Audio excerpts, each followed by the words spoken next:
Hi, Welsh Metals here. Quickly showing you how to make some copper crystals out of Paracetic Acid. Good recycling use for them. The stuff. Nice stuff.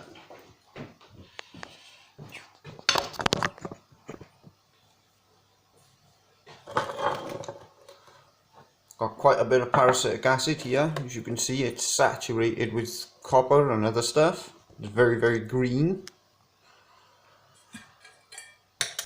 You also require a steel dish. Don't think it'd work the same if you use glass, as this needs to be conductive in order to absorb more heat and evaporate quicker. Pretty simple. Just fill it up and let it evaporate over a couple of weeks. Show you the results now, what it will look like at the end. The crystals, we're using quite a bit this time. Hopefully to produce bigger crystals. Look at that stuff. They're green. Quite nice looking though. But it's not. Those crystals can also be remelted. Show you them now. Got a little jar here full of them that I made at an earlier time.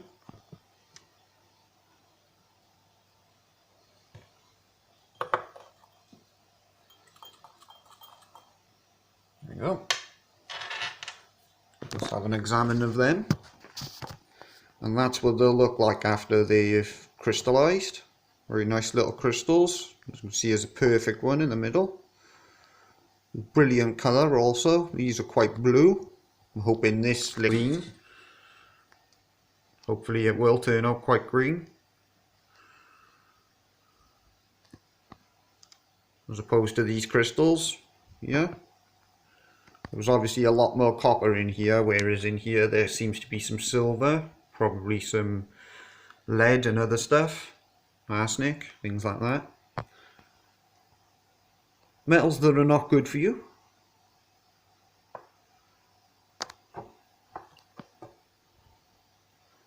Worth collecting these anyway, because you can put them in these little charm bottles and make some jewellery out of them. So, simple instruction.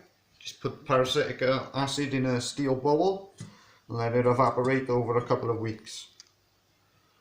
And then you'll be left with a nice pile of crystals. Well, next time.